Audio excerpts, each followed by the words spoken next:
Albert AWOL, the voice of the jungle, broadcasting on the DVC to all points unknown. If you're within the sound of my voice, you're listening to Welcome Home Podcast on the DVC.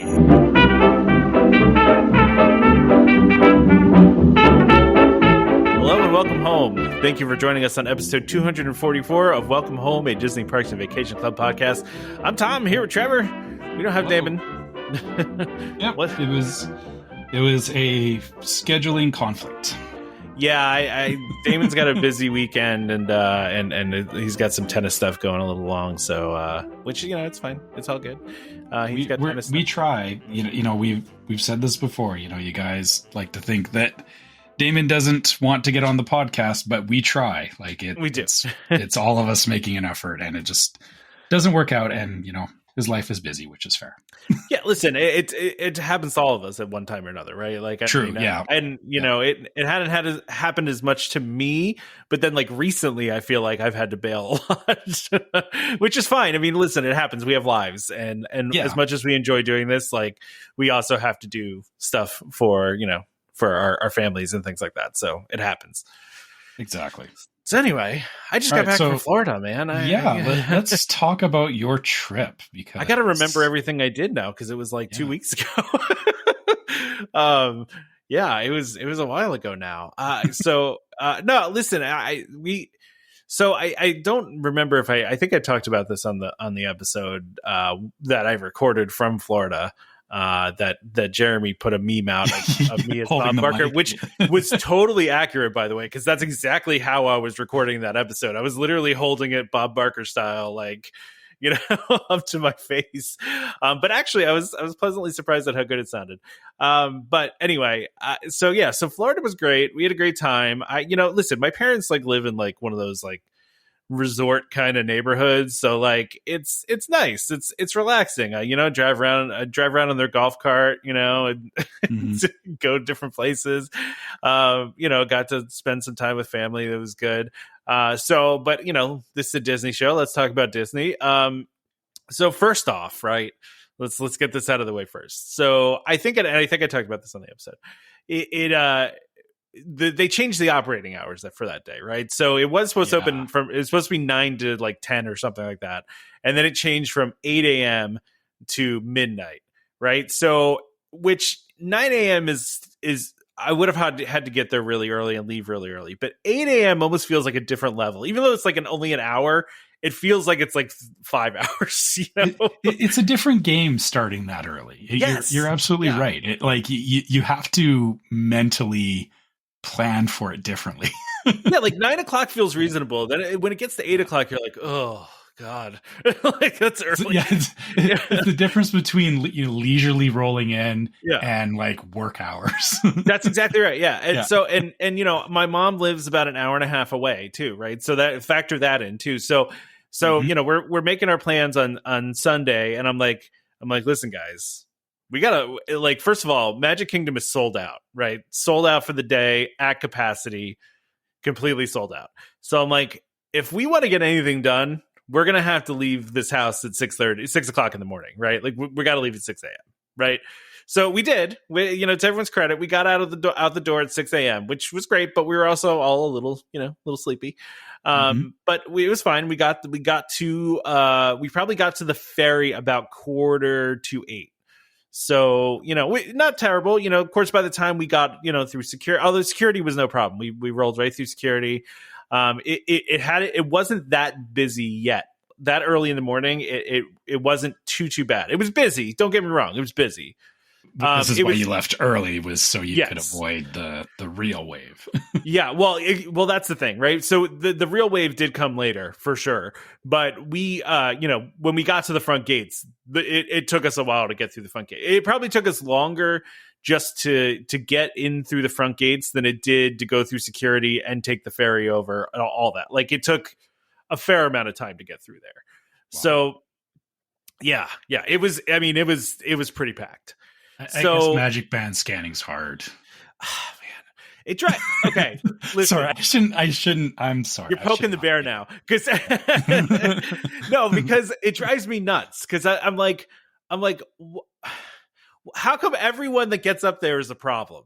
Like, why is it every time I'm in line, everyone ahead of me has a problem where the guy's got to raise his hand to bring the manager over, and then they have to go over to guest relations to do something because they couldn't figure something. I don't know. It just drives me nuts. I know exactly. Yeah, that's why I said it, right? Is, it seems like most of us can get through okay, but yeah, there's just those like those couple of people, and yeah, it seems like they're always like right in front of you. Yeah, as all the people in front of me. My wife's like, I think we chose the wrong lane. I'm like, yeah, I think we did, because every single person in front of us has a problem. Like, I hate to do this, but like I feel like they need like different lanes. Like, like they need a section for have you been here more than 2 times? Have you first time visits? Like, not pass holders, but like like seasoned Disney vets. Exactly. Do you know what you're doing? You get to go over here. Are you clueless? You go to this side. Like, this sounds really bad. New experience? Check this out. Yeah, I mean, listen, you just have like it's beneficial to the people that don't know what they're doing either, right? Because you put all the guest relation people over there and you can handhold them. I mean, somebody showed up with a piece of printed out paper, and I'm like, "You're not getting in." Like, whoa, you've got printer paper in your hands, and I just know you're not getting in.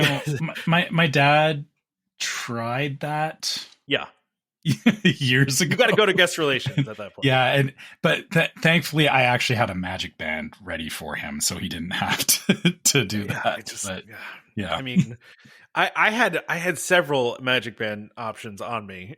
Just like, I brought a couple different options. But anyway, so we get through the gates. So you got through the gate, yeah. Yeah, we got through the gates. It's busy, right? It's really busy. Yeah.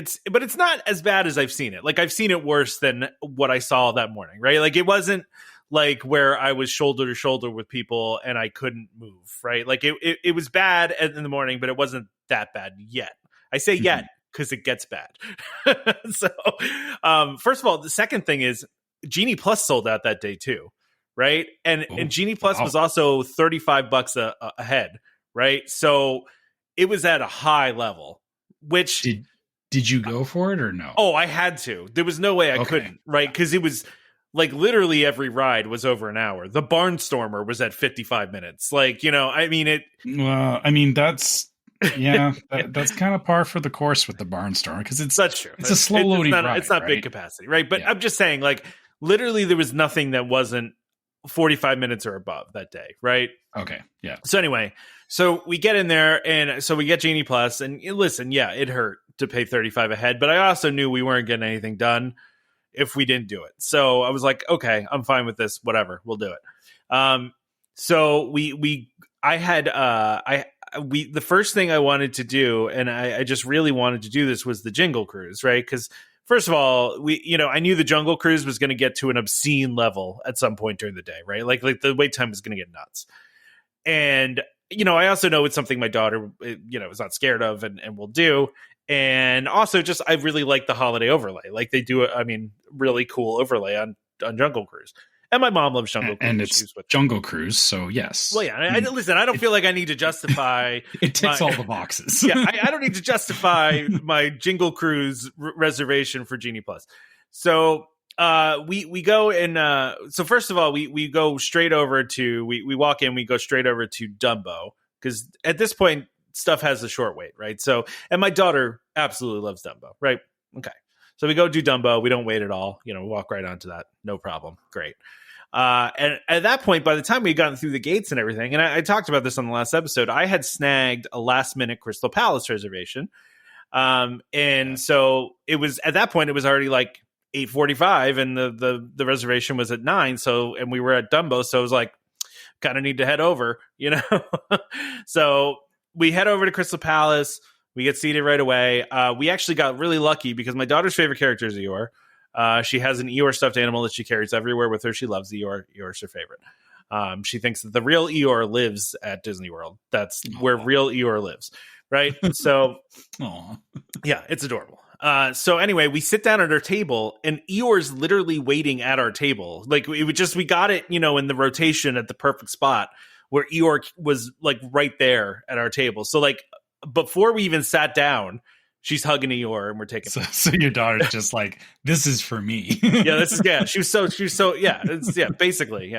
And we had also done something we wish we had done last time and we didn't do, which was we went and bought an autograph book. I had totally I failed really badly as a Disney fan and just didn't get an autograph book for my kid. I just totally didn't think about it. And so this time around we were like, we're getting an autograph book because we're getting those autographs from those characters. Right. And, we hope to do some princesses at some point too. And, like whoever else we could get autographs from. So my daughter, got to, she got the autographs and everything. We went to Crystal Palace and it was great. I mean, listen, Crystal Palace is fine. I love a breakfast buffet. I do have to say I was a little disappointed they weren't doing omelets anymore. I don't know why they weren't doing omelets, but it made me. I love a breakfast buffet, but I also like a fresh omelet. It'd be nice.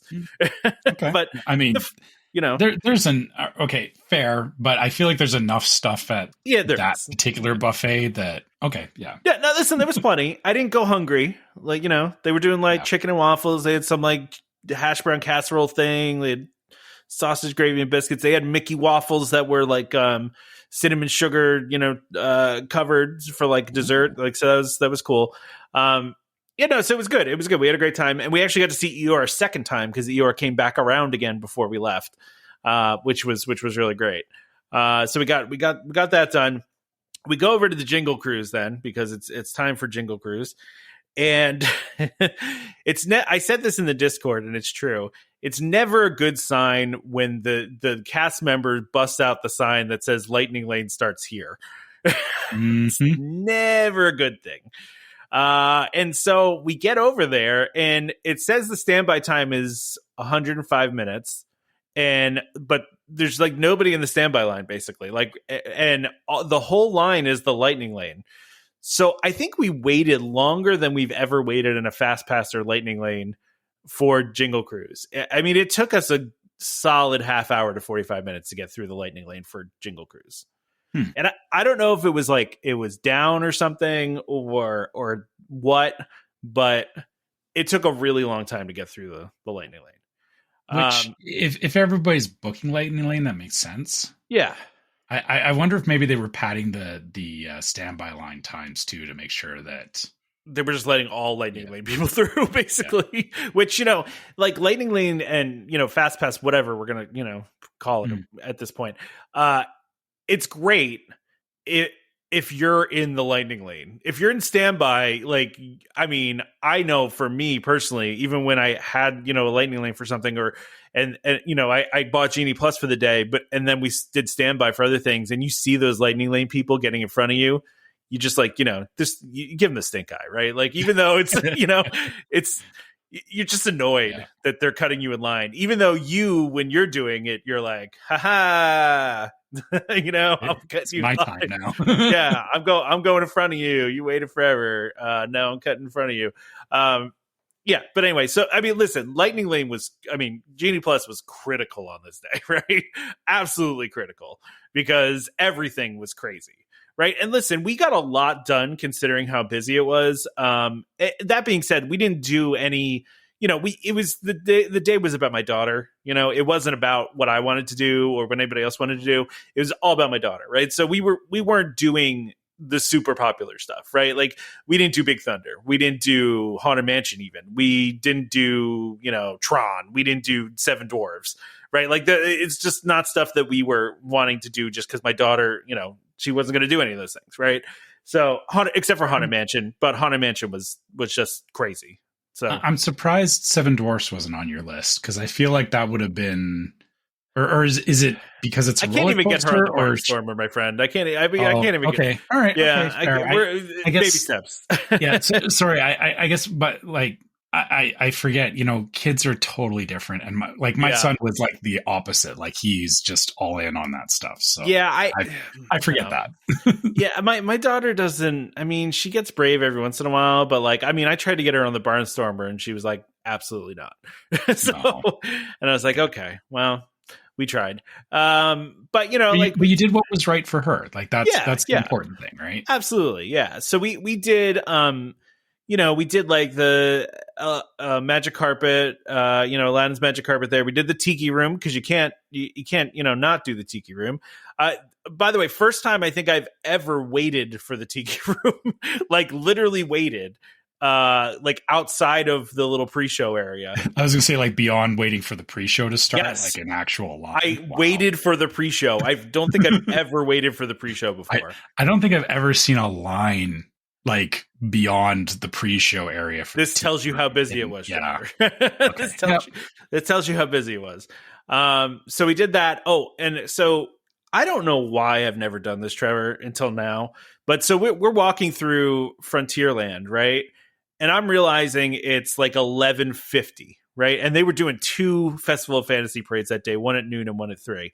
And I said to because I see the tape down, you know when the parade's about to happen, right? Like, so I see the tape down, I see them getting ready for the parade, and I'm in Frontierland, and I'm like, guys, why don't we just stop right here? There's all this space available. We'll just stay right here and watch the Festival of Fantasy parade, right? Like right by Splash Mountain, kind of. Yeah. It was right. It was kind of right in front of Country Bear, right? So yeah, okay, yeah.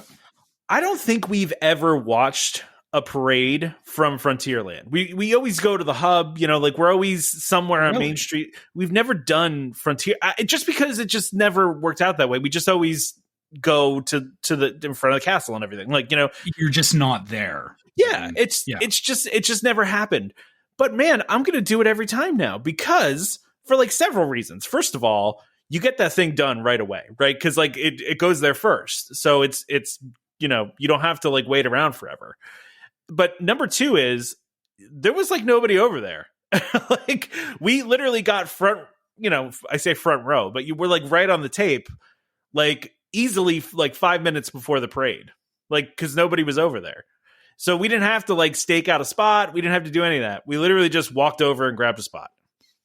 And then the third reason is it's so much more narrow through Frontierland that like the floats are like you could almost like touch them. They're so close. They feel so much closer than they do when you're in the hub. So man, I don't know why I never did this before, but I feel like Frontierland's our new place to watch parades from because it was just great. It was a great location. Yeah, you're kind of ruining some of my secrets here. Well, I'm sure this is a secret that Disney people know, and I just for some reason have never picked it up. Well, we all got our blind spots, right? So yeah, but I mean, so I guess to be fair, like you're right in that, like in being in the hub or on Main Street, it is definitely a different experience because it's that very like classic Disney thing. Frontierland, you're right. It's different because it is Frontierland, and you're not used to like, Frontierland and parades aren't usually, going hand in hand. And yeah, that it's a smaller space. So, but yeah, it's weird because it feels like, if it was actually packed there, you wouldn't want to be in that space. But I noticed that too, like especially like I say, closer to like where Splash Mountain is, because that's right where the parade starts pretty much. It's right where it starts. Yeah. There's usually not a ton of people over there. And you can awesome. Yeah. And I don't broadcast that either. I mean, obviously as we're talking about everything for everybody. Yeah. Whatever. It's fine. Everything, just, if you're listening to this, you know the secret now, and just, just keep it to yourself. Yeah. There's not that many people who listen to this. but yeah, that's exactly it. Like same thing. Like when we watch the Christmas parade, we do it in Liberty Square for the same reasons, is that it's not as busy. And, it's like people are so busy trying to get in front of the hub for it that it's like you can go hang out in Adventureland and Liberty Square and kind of have the place to yourself. And then I bet the other thing that you noticed too is as soon as the parade was done, it's like you can leave and like the parade is still going. Like you hear it like off in the distance. Yeah. But it gives you the advantage of everybody else who's watching the parade is still hung up at the parade, and you can get to the next attraction that you want. So like you get to watch the parade and you get to beat everybody else to the attraction.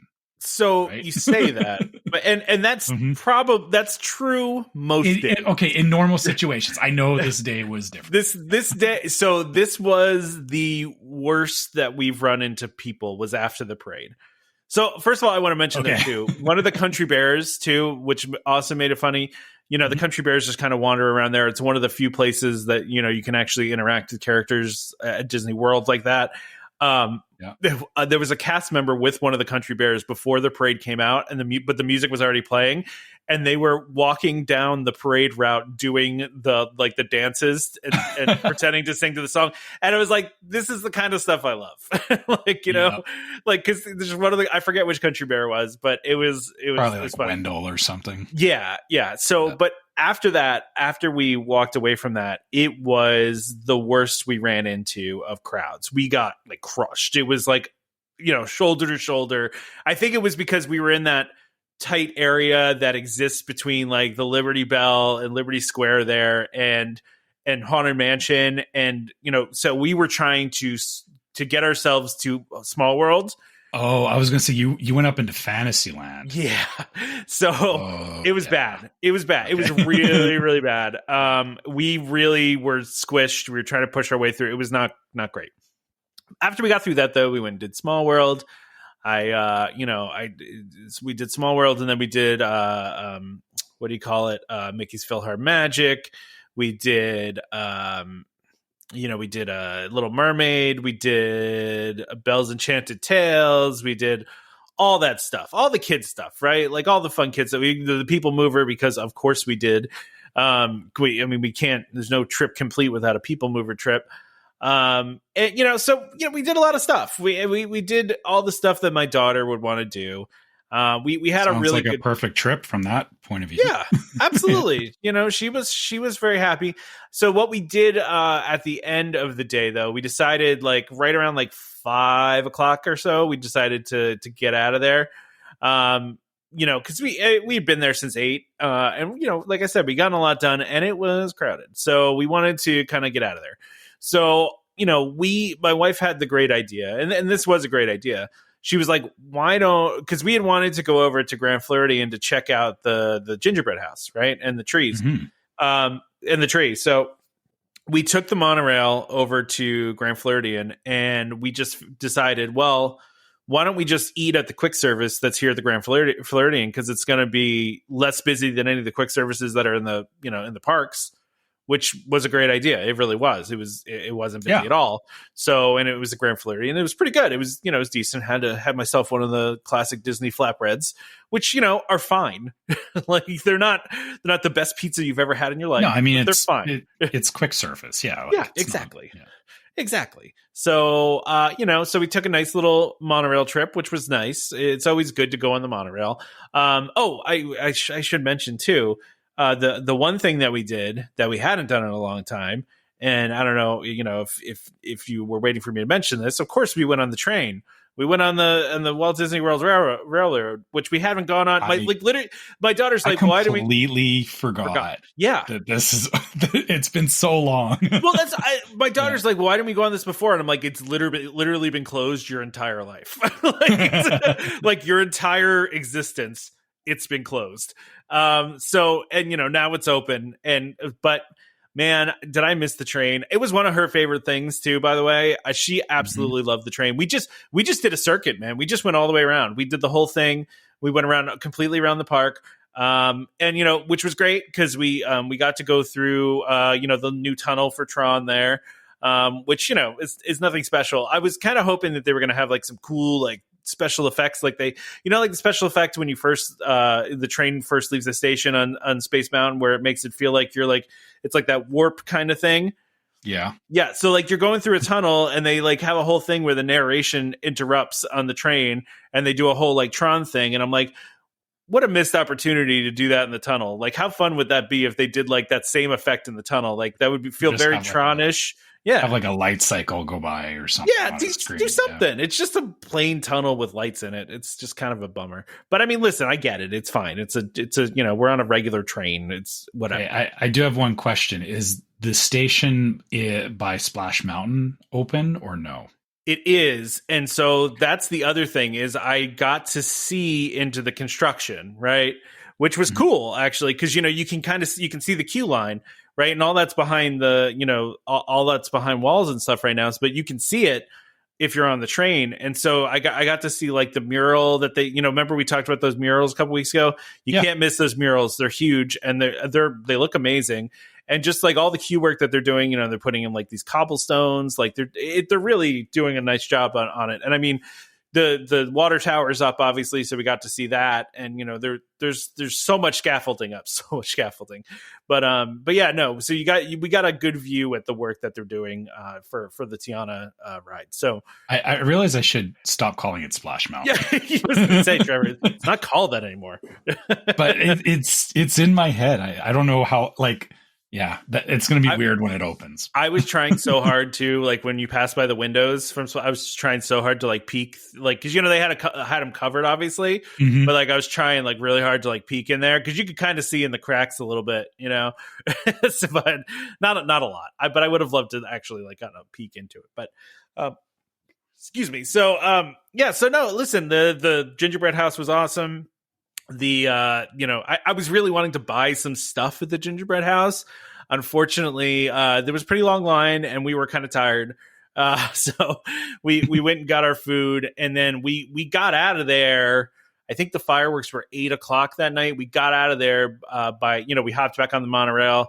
We took it to the TTC and probably got out right around like 7:30 or so, which was great because we missed the fireworks crowd. Although I was arguing with my family because I really wanted to stay for the fireworks, right? Like I wanted to try to make it for the fireworks, and I think we could have done it, but it probably would have been a nightmare leaving. I probably wouldn't have gotten back to my mom's house until like 11:00 at night. It would have been. But then again, the park was open until midnight, so like you would have had a crowd that was leaving after the fireworks, but a lot of people probably would have stuck around too. You could have watched from the Poly. And by the time, so like if you, I saw it from the highway. Not I quite saw it from the Florida Turnpike.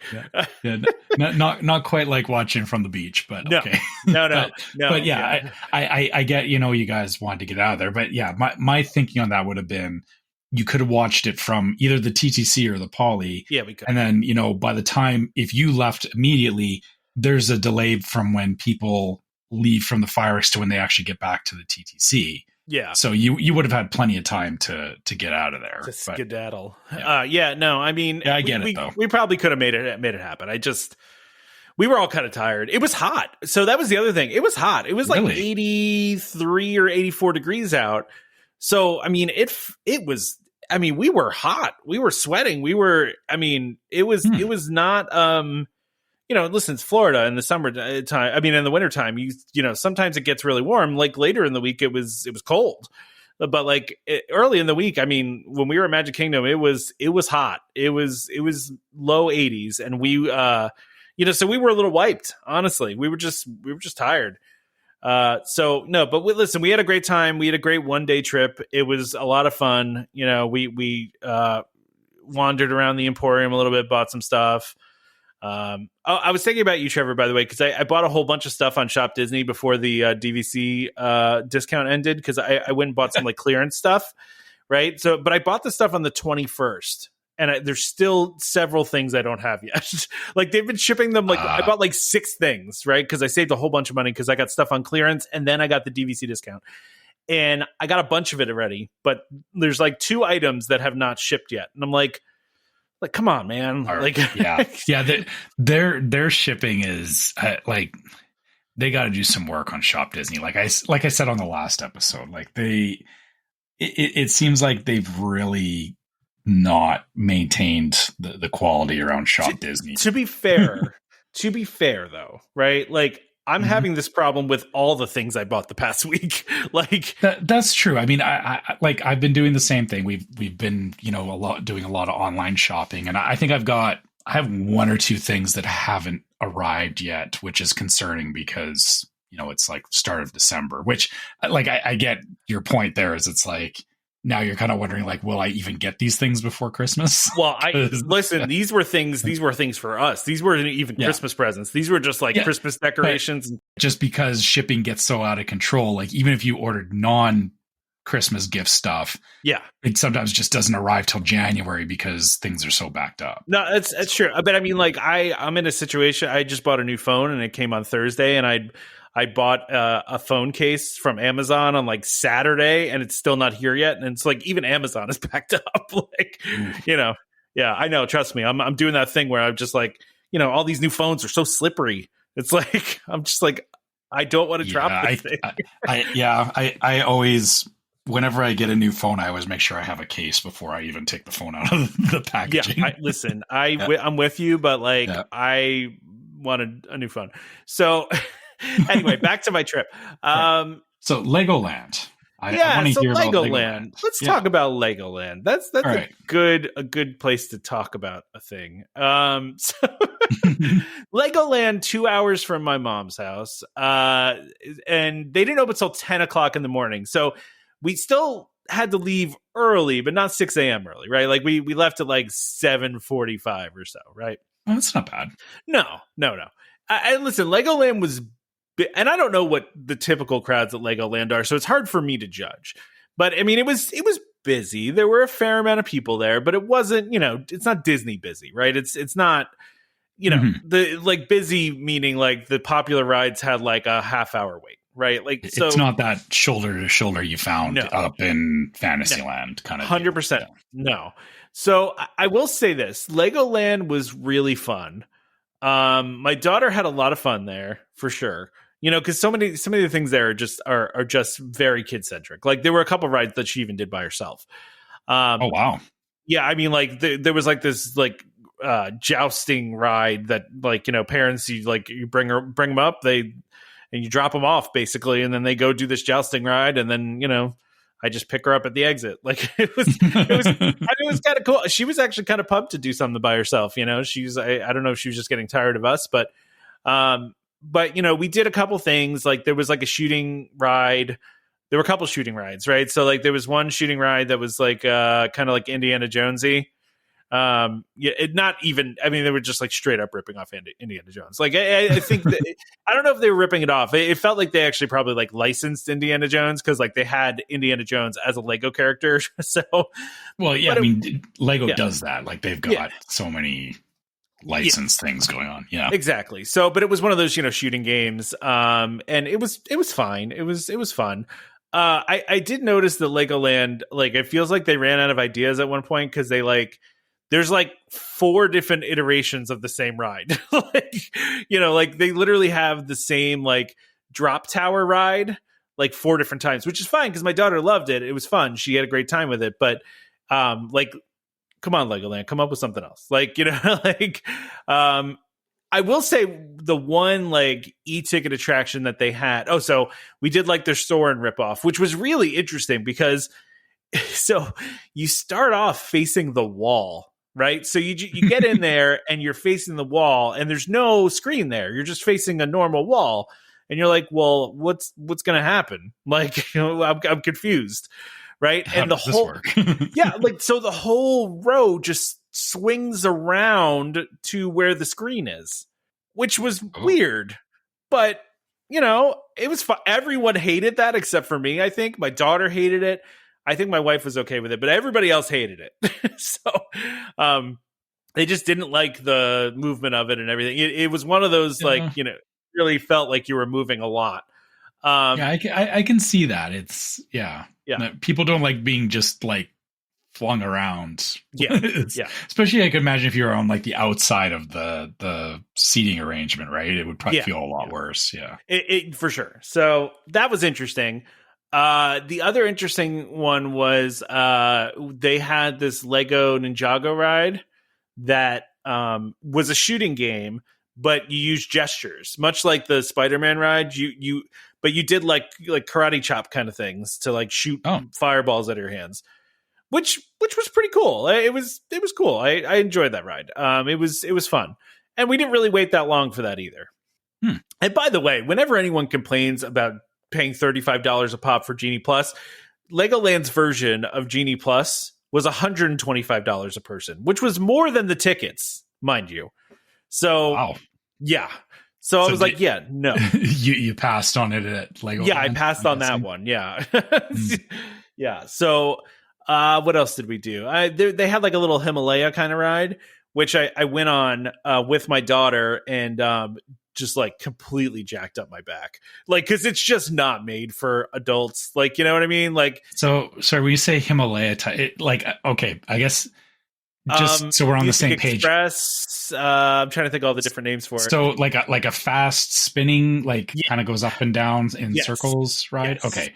Just want to make sure we were thinking about the same thing. Cause I knew a Himalaya ride from when I was a kid, but I didn't know if it was the same thing. It's called a lot of different names. Cause like there was one I used to go on at a theme park it was called Music Express, but I feel like Himalaya is typically Yeah, so I've seen these at the Stampede in Calgary that like it's a common like midway ride that in these traveling shows that happen. And okay, I know what you're talking about. A lot of the rides at Legoland, not a lot, but a lot of them were off the shelf kind of rides that they just kind of themed to Lego, right? Which is fine, right? Again, it's like I'm not expecting Disney original quality at this park, right? Like it's just not. I know that's not what I'm going to get.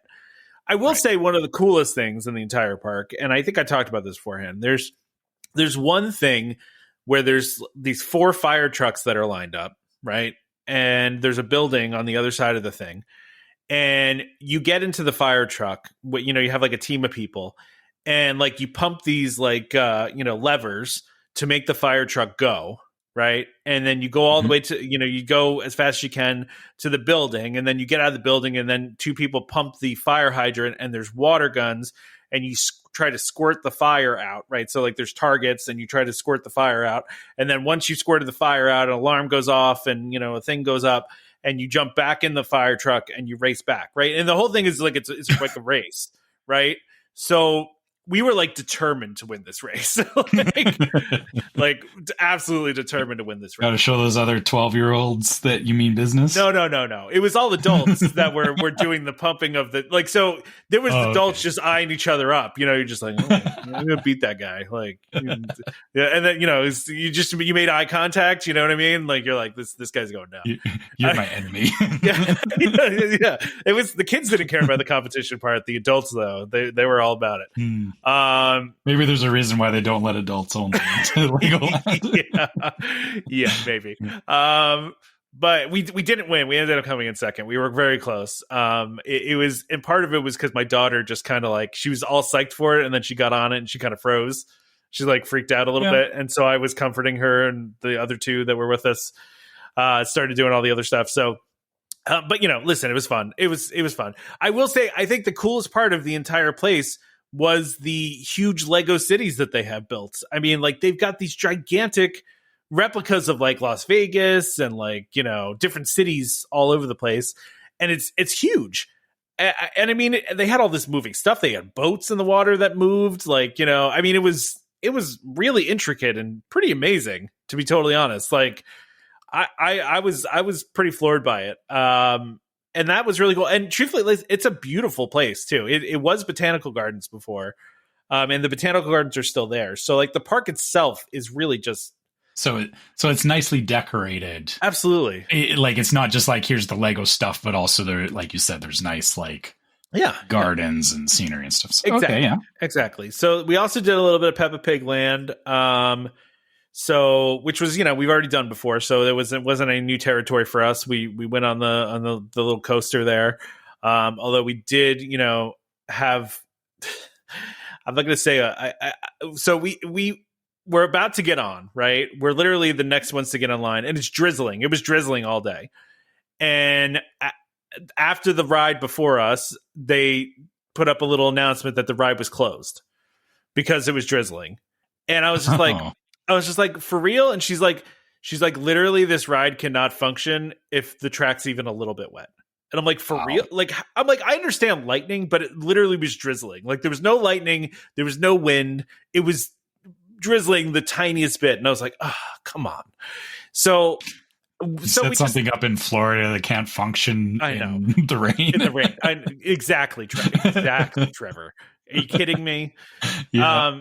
I can see that. Yeah. So I was annoyed. And then right behind us at Peppa Pig Land is one of those, it's like a hot air balloon kind of thing where it like spins in a circle real slow, and then it lifts up in the air. You know what I'm talking about? that kind of midway ride. That's like it's you sit in like what is like a hot air balloon, and it spins around a little bit, and then the whole structure goes up. So we're standing there in line, and that ride gets stuck at the top. So now we're watching this drama. Oh no! Like, let's watch this. Like, let's watch this unfold. Actually, though, it wasn't even broke. Apparently, some guest was, doing something they shouldn't have done and tripped a safety sensor, whatever. So that ended up working again. But listen, we had a good time at Peppa Pig too. So, but we were done basically by, I don't know.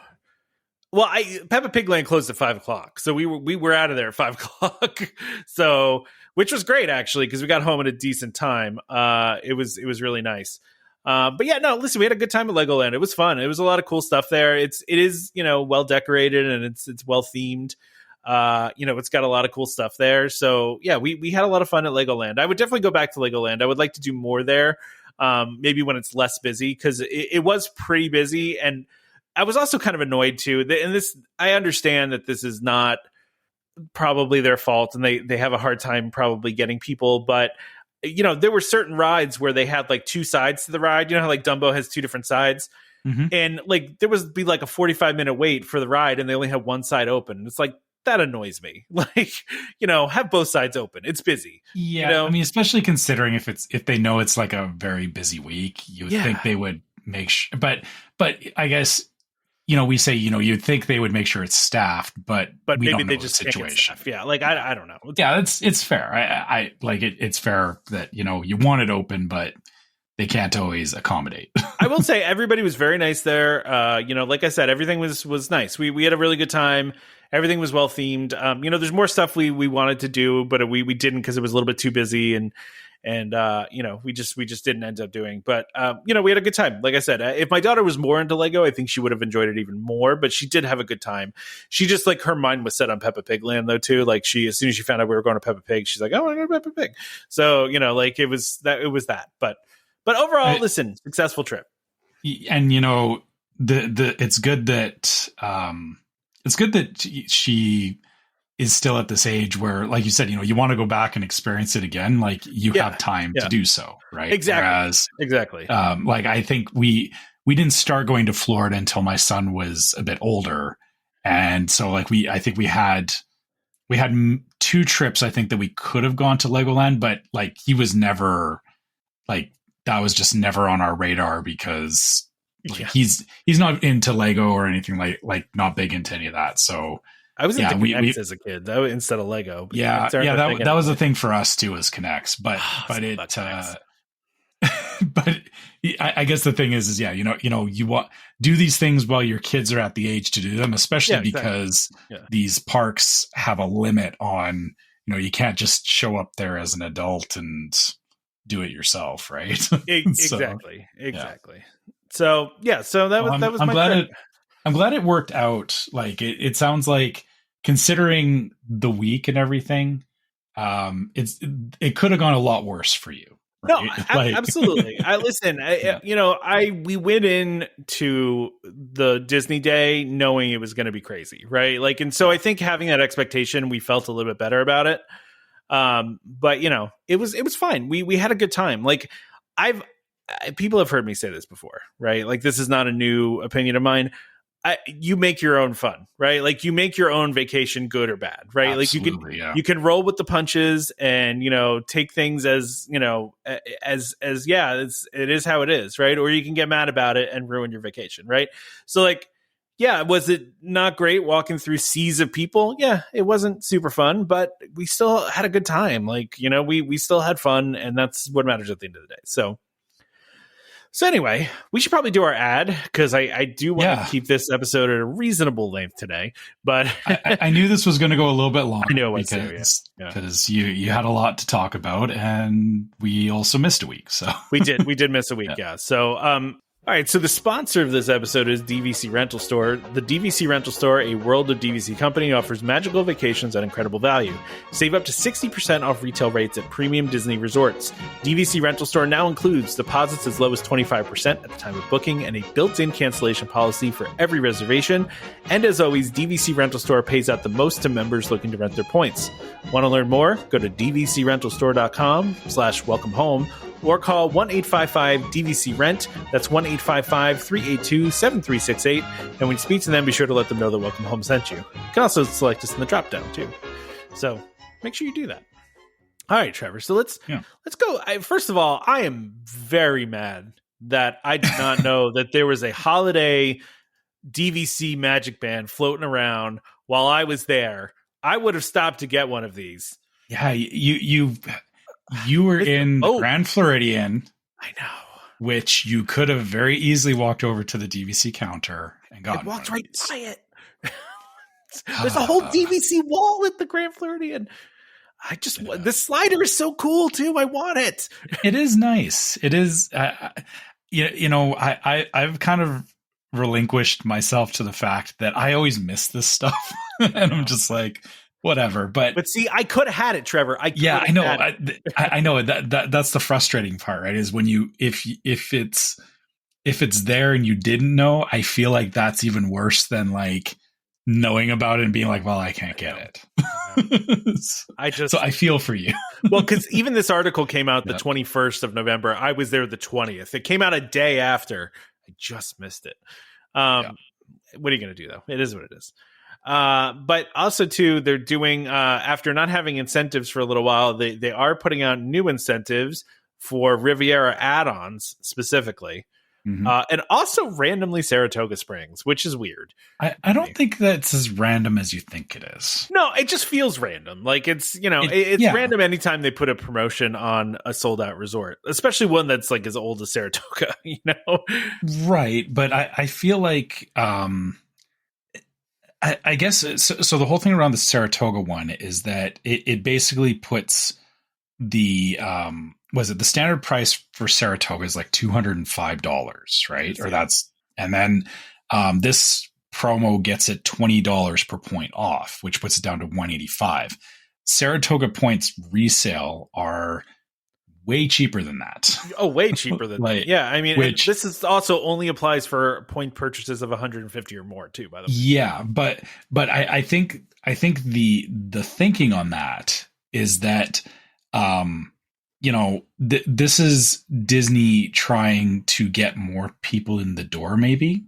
And I guess the way I view it being that, I'm not obviously an expert in, the whole buying and selling of DVC necessarily, but, as a consumer, I can see this as, if I went to Disney right now and said, hey, what's DVC all about? And, and if everything is like, here's Riviera, here's Grand Floridian, here's all these properties that's like, oh, this starts at $230 a point. Yeah. But hey, we've also got this Saratoga over here that is like the cheap option. I would be like, oh, like, what do you mean this is the cheap option? Right. And I think it might be enough for people that maybe don't know about the differences between resale and direct, or are just going to Disney and like don't even know that resale is a thing. Like when I first started looking at DVC, like I had no idea that resale was even an option, right? And I didn't. I said that before. I didn't know either that resale was even an option. Yeah. So I can see where this is definitely a very Disney is kind of looking at this, and I think they're trying to maybe take a little bit of the market away from resale, but not in a bad way, I guess, because it means that you won't have, or not that you won't have as many people looking to buy resale, but I think it kind of, like I said, it gets people in the door, and it gets people not necessarily looking at both, but then, maybe later on, then they go, oh, I start with direct at Saratoga, and then they add on later, right? And then you figure out that resale is a thing. So I don't see this as a bad thing. I think it's interesting that they are kind of going back to Saratoga specifically, but they must have like a glut of just contracts. Yeah, because Saratoga is one of the bigger properties too, right? It feels like it's probably one of these things where they're like, hey, we can offload some of these, but also use it as a means to, get people in the door that wouldn't have necessarily considered it before, because it's a weird kind of middle ground. Like, people who really want to save money, they're definitely looking at resale, but there's like that, I want to buy in, but I don't want to spend, for Riviera type points. But, this is maybe hitting that threshold where they could, there's more people that can get into it. Right. Yeah. And the interesting thing too about the Riviera one is usually they do these tiered promotions. This one, they're doing a fixed incentive at $1,000 a contract. So it doesn't increase when you buy more points. It's just if you buy 150 points or more, you get $1,000 per contract off. But there is another tiered promo that this stacks on top of, though, isn't it? Well, the Magical Beginnings thing where you sell back your first year points. Yeah. Right. Yeah. Okay. So that's where I guess where it could be potentially more valuable. Yeah, because you're getting down to. You can get it all the way down to 193 per point with the $1,000, and then if you do the first year buyback, you can get all the way down to 173 a point. Which I don't know what resale's going for Riviera, but 173 points not terrible, I would say. Yeah, it's not. But then again, the thing about that is, here, buy this thing, but you can't use it for a year. Yeah, I mean, right? you really have to be like in a good.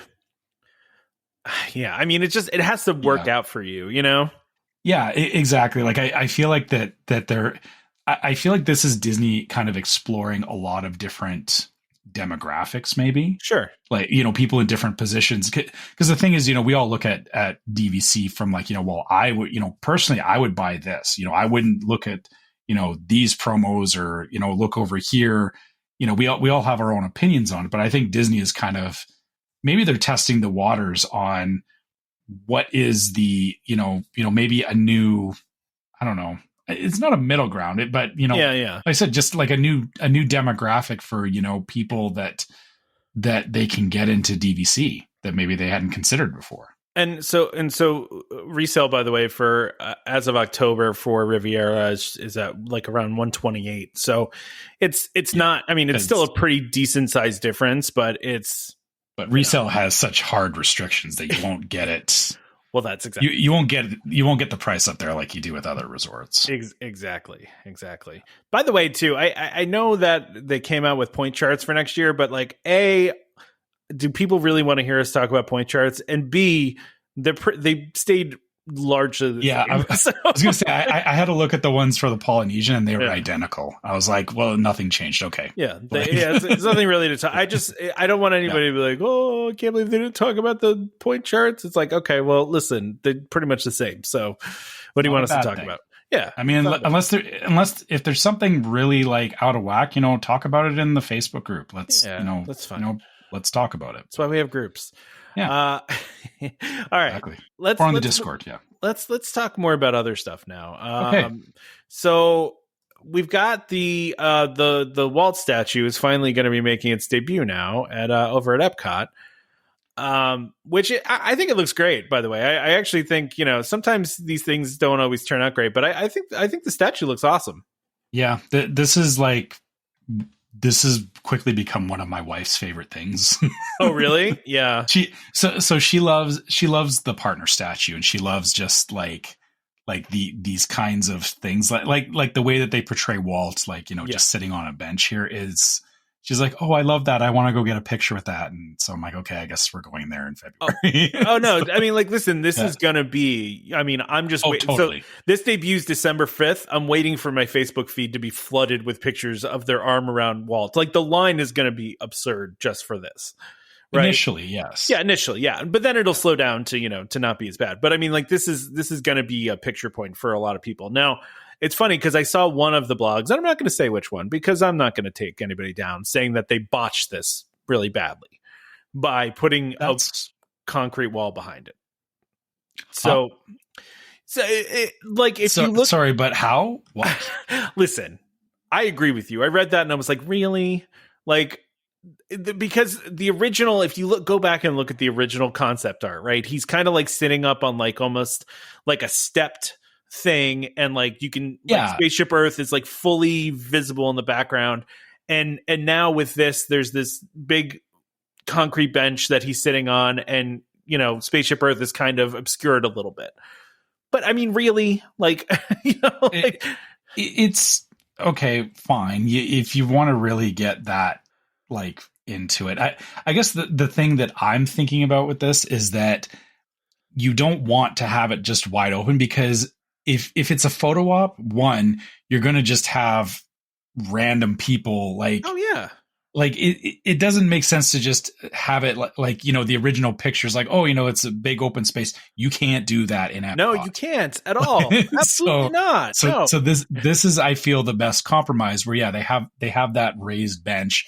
They have it, as an established space, and they can control it, which means you don't get, you're trying, people are trying to get a picture with this particular statue of Walt. You don't want to have, people behind you being goofy or doing whatever that, ruins your picture for you. Right. Like, it's 100%. Yeah. I think it's perfectly fine. And the other thing about this too is that, this previews December 5th. Yep. Which, that's when Walcott goes away too, isn't it? Yeah. I guess it should be, because, which, I think, I don't know if all of Walcott's going to go away though, right? Like, okay, so like they're already receding some of the walls, right? But I don't know if you saw recent overhead pictures, but it looks pretty done. Like, it looks like they can take down the walls, I haven't looked lately, but I guess, like, I saw the announcement like a while ago that the stuff is finally going away. So yeah. I'm just, like I said, for me, it's this is great. This is going to be something that we most likely stop at, of course, when we're there. Yeah. And then the thing that I'm more excited about is getting Epcot back to like all that, all that, or I guess now World Celebration area, right? Yeah. Yeah. Being able to just explore that again, right? Like, that's just going to be so nice. Yeah, it's like getting back to normal finally, and that's like, it hasn't been normal for so long. And I have to say, part of what I love about this, by the way, and this is maybe just the sappy sentimental part of this, but I love that he's like looking out over the rest of the park. You know what I mean? Because like Epcot was his baby, like that was the thing that Walt really wanted to do. And, after he died, like, the project was like stalled pretty hard because it was supposed to be a real city, right? I mean, but that never ended up happening, obviously. But I mean, the whole reason he even did a park in Florida was to do Epcot, right? Like, that's the why he did it. So I love the idea of just like him looking out over all the stuff that was built, and that's the statue is called Walt the Dreamer. Yeah, exactly. So it's exactly what it should be there. Well, and they even describe it this way too. He said he sits with a sense of fulfillment, enjoying the beauty of his realized dream, a park that represents pure optimism and that truly celebrates the magic of possibility. I think I really think that they captured that with this. So, I'm excited to see it. And like you said, I'm excited for Walcott to go away. I'm excited to be able to walk in the middle of Epcot again and not just see construction walls constantly. And trying to get from like Creations Shop over to the land, not having it. Now you can walk. Not having it be a trek, right? Yeah, exactly. Yeah, exactly. Yeah.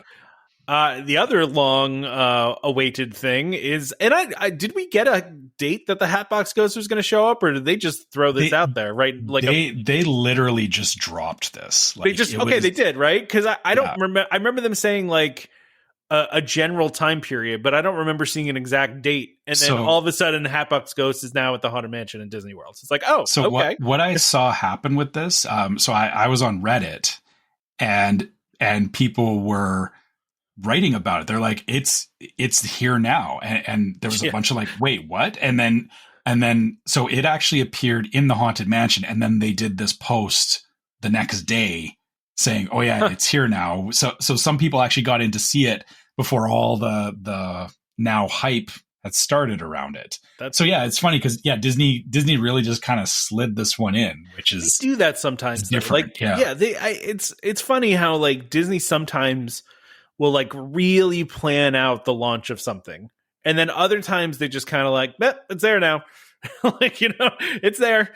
And I mean, for something that they hyped up as much as the Hatbox Ghost, you think they would have announced the date ahead of time. But I kind of love the fact that he just appears, because like they can make the joke just materialized, right? Like they can kind of do like make it so that he does not bow to your whims. He just appears when he wants to. He just appears when he feels like it. Yeah. So I'm excited to see this the next time I go to go see the Hatbox Ghost. I know we've talked about it a lot, and some people are probably tired of it. So that's fine. If you're tired of the Hatbox Ghost, that's cool. But I am excited to see it. It's a great piece of Disney history that, same thing. I'll be glad to see again, because I've seen the Disneyland version, and I want to see how it compares in Disney World, because I've heard mixed things about it. Like the thing is, I want to reserve my judgment, and I haven't really watched things about the Disney World one or the Disney. Yeah. Okay. Yeah. The comments I've heard is that the movement and the placement of it are not the best. Okay. But again, people always, or the whole conversation came up again around, where it is, there's no ghosts up until the Madame Leota room. Yeah, I know. Yeah. All that stuff came around, and I'm trying to really ignore that and reserve my judgment for when I see it myself. I'm fine with where it is. Yeah. Like I don't, it doesn't bother me. Honestly, I never even really thought about the fact that the ghosts don't show up till after the seance. Didn't really occur to me. I mean, I guess I thought about it, but like, it's not, it doesn't really matter to me. Like, I don't care. There's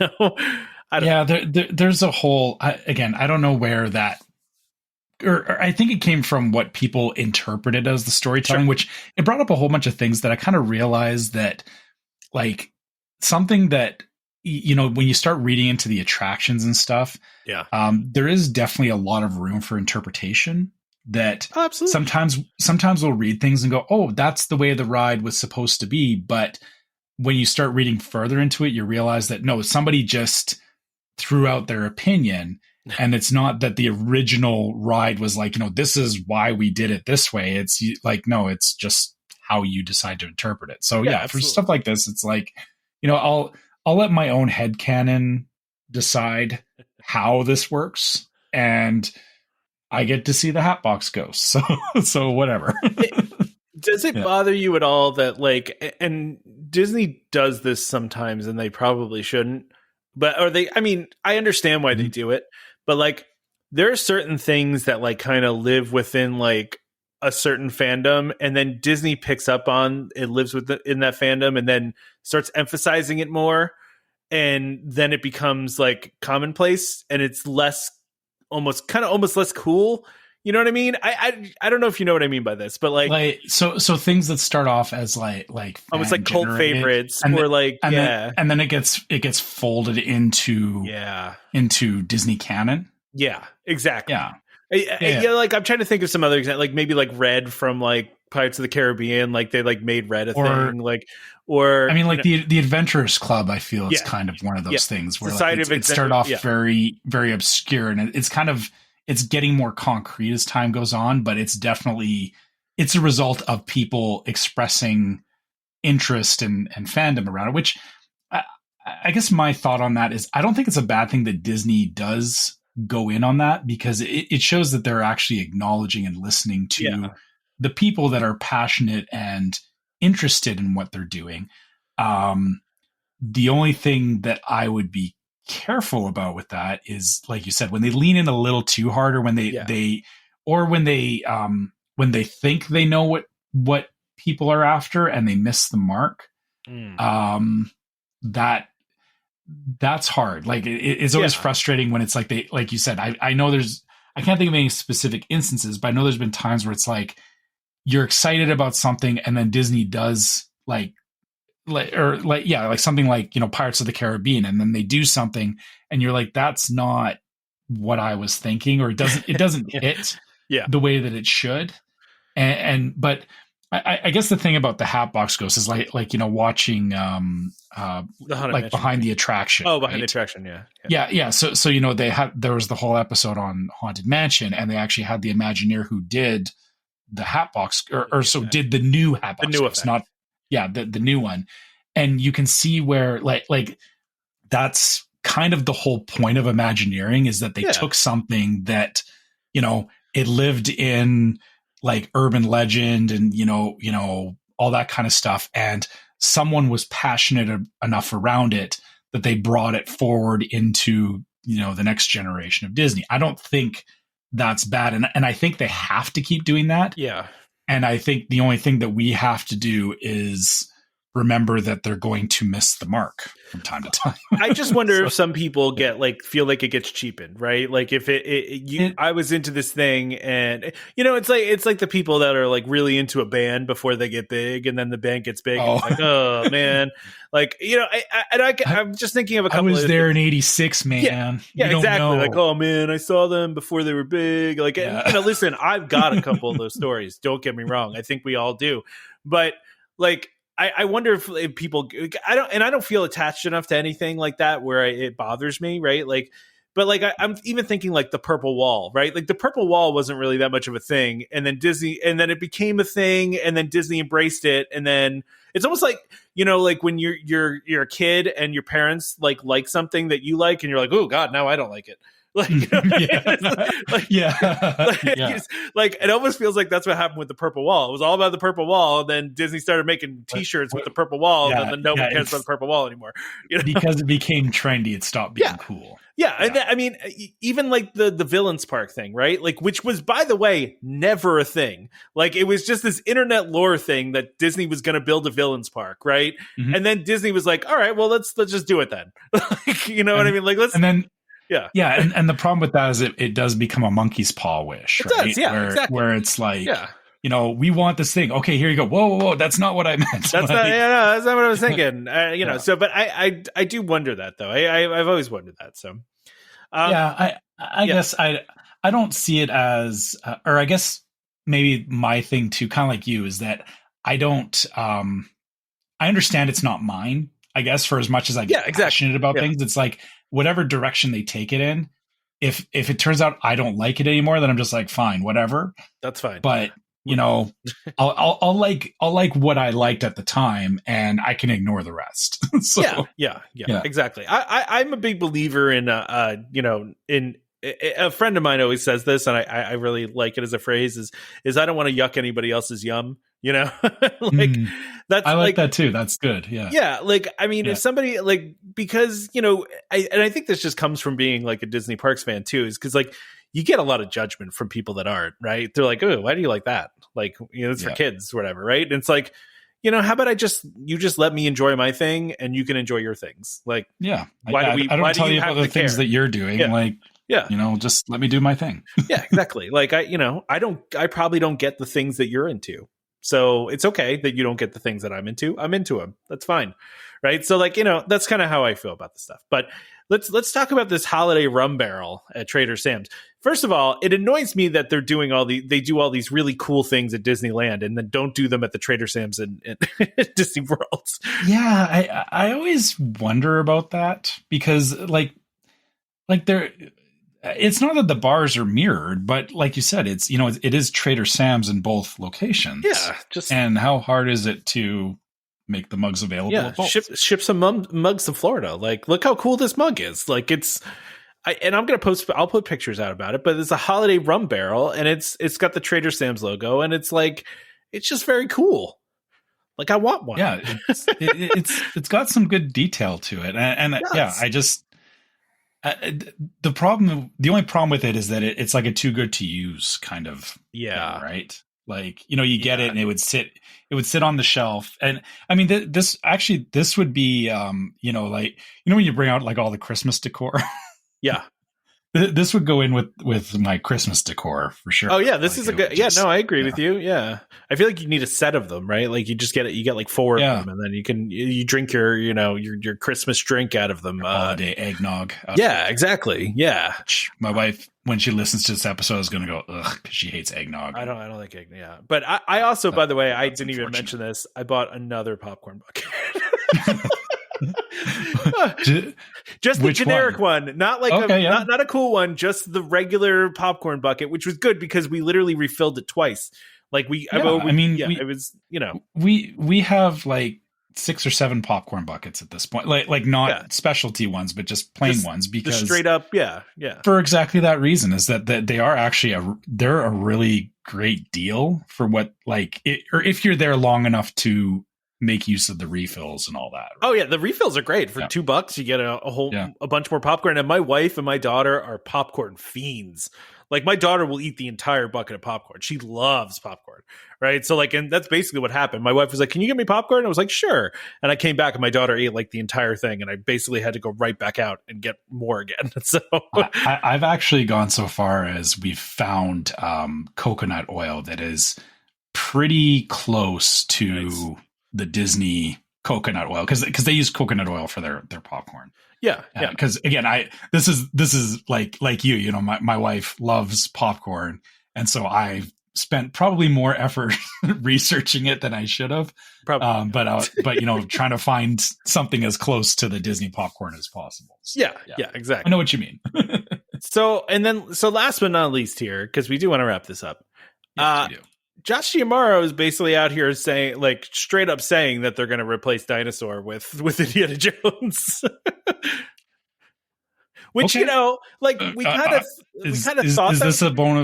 Is this a bone of contention? Because I'm fully on board with this. Listen, I'm on board too. I'm just saying, before they didn't really say anything, right? Mm-hmm. And then now all of a sudden he's just he didn't say it, right? But he said, wait, where is it? The answer is we're absolutely serious is the line you're looking. It says many Disney Parks fans question how Indiana Jones might fit into Animal Kingdom, a park focused on wildlife conservation. Giamaro notes that while he's not ready to go deep into specifics just yet, he's optimistic on how the move might be received. Animal Kingdom is about exploration and adventure. And so he was the president of Animal Kingdom at one point, right? So Josh Giamaro is he obviously knows a lot about Animal Kingdom, but he's basically saying that they're going to do this, which is cool. But I kind of hope that they do they don't just do a duplicate, right? Maybe they do something from the new movie or something, they do a whole different story. I mean, to be fair, I can't think of a single ride at this point, and I can't think of a ride beyond maybe Mickey and Minnie's Runaway Railway that is 100% identical between Disneyland and Disney World. Well, no, even Mickey and Minnie's Runaway Railway is not the same. It's slightly different at Disneyland. So, okay. I thought it was a copy. So again, I don't even know that. It's a little different. Yeah, no, it is. Yeah, it's slightly different. Yeah. So to that point, thinking about every other ride that Pirates, Haunted Mansion, Big Thunder, all those classic rides that have moved from Disneyland into Disney World, they've all had their own twist or their own variation to them. So I can't see them not looking at Dinosaur, and even though it is the same track layout, they can look at it and go, okay, we can change this, or maybe this is an opportunity for them to do something in this version that they weren't able to do in the Disneyland version. Yeah, absolutely. I mean, technology's better, right? They can do more stuff, right? Yeah. Maybe return some of the effects that have long died in the Disneyland version. Yeah. Well, I listen, I'm a big fan of Josh Giamaro. If he were to take over CEO spot, I'd be okay with it. I appreciate his enthusiasm. I feel like he's very transparent, and he's quoted in here again saying, we know what this business is capable of. We know what our fans expect of us, and we're going all in. You're going to see more and more of that as we make our way through some of these ideas. Some of them will become real, and we'll say that's specifically what we're going to do. But I want our guests to be on the journey with us. I feel like D'Amaro, like Iger, and I feel Iger's this way, and I also feel like Eisner was this way too, is they're legitimate fans of the parks, right? And like they want to see the parks do well, and they understand the parks. Like where Chapek, even though he was the head of the parks, never really felt like he liked the parks all that much. Like it felt like it was secondary, you know? It's a creativity mindset, right? It's understanding that, you know, they're not just there as a theme park. They're selling stories, they're selling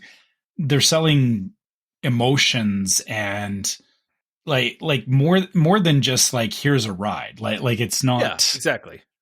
Like you said, you know, like Legoland is very like off the shelf. Like, they could do that, but you know, somebody like Josh D'Amaro knows that they want to do more than just give you an off the shelf ride, which that doesn't mean necessarily either the most thrilling ride. Like it's to me, I feel like he understands the fact that, you know, rides all have stories around them in Disney, and that's something that should be continued.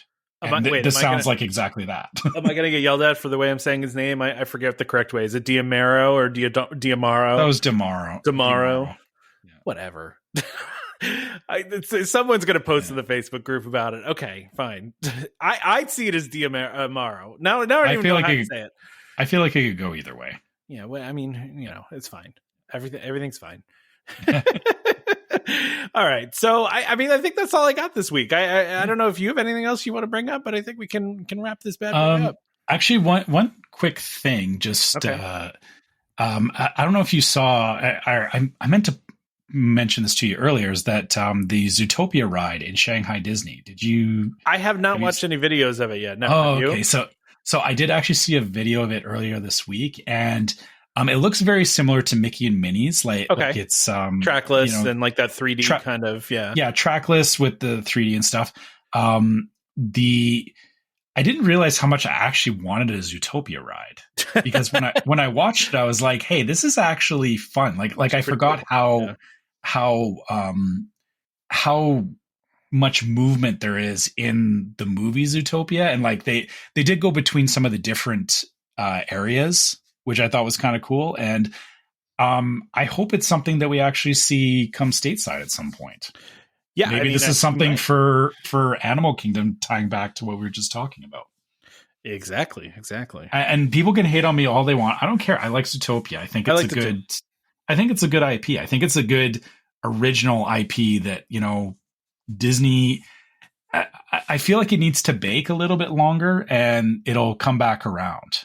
That's my feeling about it. Yeah, listen, I really like Zootopia. My daughter likes Zootopia. And I mean, one of the things I really love about Zootopia is just the world building they did, right? In that movie is there's all these worlds that they can go to. There's so many like different places they could go to. And that is very interesting to me. Like, you know, you could do whole series and just in the Tundra Land, or, you know, like there's whole things you can do, because there's so many different cool characters, places. Right? Yeah, like and characters. It's not like you said. I think that's the thing that I like about it, is that it, like, you know, the main story around Judy and why did I just blank on the fox's name? Well, now I am too. Judy and oh my god, the fox guy. Why is Flynn Rider coming to my head? I don't know why I'm thinking. Oh my gosh. Nick. Oh, thank you, Nick Wilde. Oh my goodness. How did I miss that? My brain broke as well. So we're both there. We're just at the end of the podcast, where this is when we exactly. Yeah. But you know, outside of Judy and Nick, it like you said, there is a whole other world in there that I feel it's an untapped gold mine for Disney. That, you know, get away from Marvel, get away from Star Wars for a little bit. Let that cool down. You know, do some Zootopia stuff. I think it could be fun. Yeah, sure. Yeah. Let's end it on that thought. Let's end it on that note, and you know, wrap it up. And by the way, I think Damon posted this, and you know, we got our little Spotify wrapped thing. Yeah. Which was nice. I listen, we really appreciate everybody who listens to the show, no matter how you listen, but you know, it was really fun to see the Spotify Wrapped, and it's like 11 countries, and you know, some of you listen to us a lot. some fun little stats, right? Yeah. Some of you listen to us a lot, which is, we appreciate. So I'm still bewildered sometimes that we do this and there is as many people that listen to it. It's kind of, it doesn't feel like it sometimes, and not in a bad way. Like I appreciate all of you. I just can't believe that, we started doing this and it's like, hey, there's people on the other side of the world that are listening to this. It's really very strange when you think about very it. grateful. Thank you for contributing to those stats. Yeah, in our Spotify Wrapped. In our Spotify Wrapped, yeah, exactly. We are going to try to do a holiday show, but we really haven't talked about it. We got to figure it out, but it's gonna happen. It might be hard. We are trying, as we said, scheduling is becoming difficult in the moment. It is, and I guess this has happened to us before. We've all gone through moments where we haven't all been able to get on at the same time, and it's a phase. It is. Well, we'll get through it. Well, it's just been a rough few months for all of us. Just a phase, Mom. Oh man. Okay. All right. I'm getting punchy. I think. Yeah. Let's wrap it. Yeah, we're getting punchy. Let's wrap it up. Yeah. All right. So as usual, if you guys want to reach out to us, you can always find us at welcomehomepodcast@gmail.com. We love getting your trip reports, questions, all that kind of stuff. So you can always talk to us there. If you want to find us on social media, you can find us on Facebook as Welcome Home Podcast. You can find us on YouTube as Welcome Home Podcast. You can find us on Instagram as Welcome Home Pics. If you're looking to join a great Facebook group, go to Welcome Home Disney Waitlist and check out our group with all of our great listeners that share memes, share conversations. Everyone's talking about Disney in there, and just having good Disney conversation. We don't like the drama, so we keep it to the good stuff. So I have to say, shout out to Francisco, by the way, because the one he posted today made me laugh pretty hard. Yes, that meme was fantastic. Thank you for that, really Francisco. that was a very good one. That one made me laugh pretty hard. I actually saw that one when I was working, and I had to stop and chuckle for a minute. So if you want to know what we're talking about, join the group. yeah, you'll see it if you join the group. So make sure you check that out. If you'd like to help support the show, you can go to store.welcomehomepodcast.com. You can check out our different merchandise there. We have the golden button shirt, which is only in there until December 15th. So if you want that, make sure you go grab one before they disappear. And we also have our new shirt with the new Welcome Home logo, again, which I think is really great. And, you can get some stuff maybe for your next Disney trip. Also, we do have a Patreon. You can go to patreon.com/welcomehomepod. Check out our different levels of Patreon support, which has a different design than we have on anything in the regular store. So our Patreon listeners you can pick different levels of support there that you can get some different merch. Also, our Patreon listeners do get a 15% discount in the store, which again, if you're looking to maybe get some merch, doing Patreon and then getting some merch, you could actually save yourself some money that way. Yeah, definitely. And also our Patreon listeners get access to the Discord server, which is yet another place that we talk similar to the Facebook group.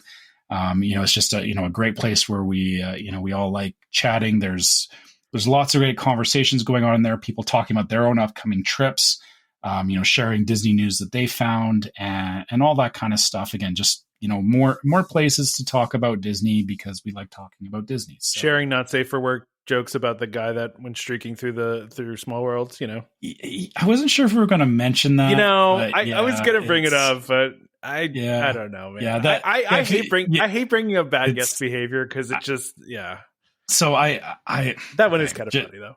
Yeah, I feel like there was more going on there than just Yes. Well, let's leave that one alone. Unfortunately, it's something that happened. There's always stuff that happens, but obviously we do talk about stuff like that in the Discord from time to time.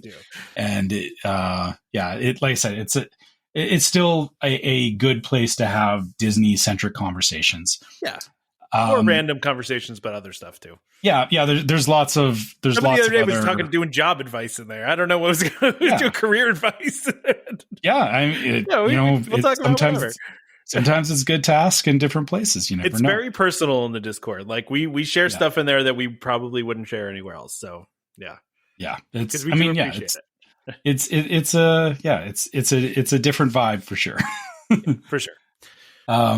And last but not least, if you're listening on iTunes or Spotify, you can leave us a 5-star review to help the internet goblins give the show to more people, because I don't know, it's, I'm doing all this stuff with AI at work, and it feels like it's like we're doing magic sometimes. So, maybe we're invoking the internet goblins to, bring our show to new friends. So, leave us a 5-star review, because that helps more people find the show.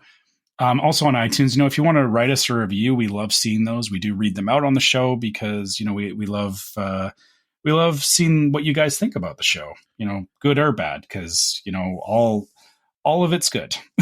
Yeah, it's all good. Yeah. If you want to give us a holiday gift this year, give us the gift of a review, and preferably a fun. And also don't give us a 5-star review. Yeah, give me a 5-star diamond ads. Yeah, exactly. Yeah. Please do that. So, also, if you want to give us another gift, don't forget to subscribe to Welcome Home Podcast so you can be reminded every time we release a new episode. You can find us on Apple Podcasts, Google Podcasts, Amazon Music, TuneIn, Stitcher, Spotify, YouTube Music, anywhere you can find podcasts, you can find us. Just search for Welcome Home. And if there's a place that you go to listen to podcasts and you can't find us, tell me so we can add it and I can say more things at the end of the show. It should be a really long list. Yeah, it should be so long. How many platforms. There's so many. Listen, there's ones I don't even mention that we're on. Like, oh gosh, I can't even think. There's a couple that we're on that are like really random. So anyway, just a reminder to our listeners, Welcome Home, iHeartRadio. That's the one. Yes. Yeah, just a reminder to our listeners, Stitcher. Yeah, I said Stitcher. Okay. We're Welcome Home Podcast is for entertainment only. We're not employed by the Walt Disney Company, and as such, all opinions we express on the show are our own. So please consult a DVC representative or Disney cast member for more information about anything we talked about today.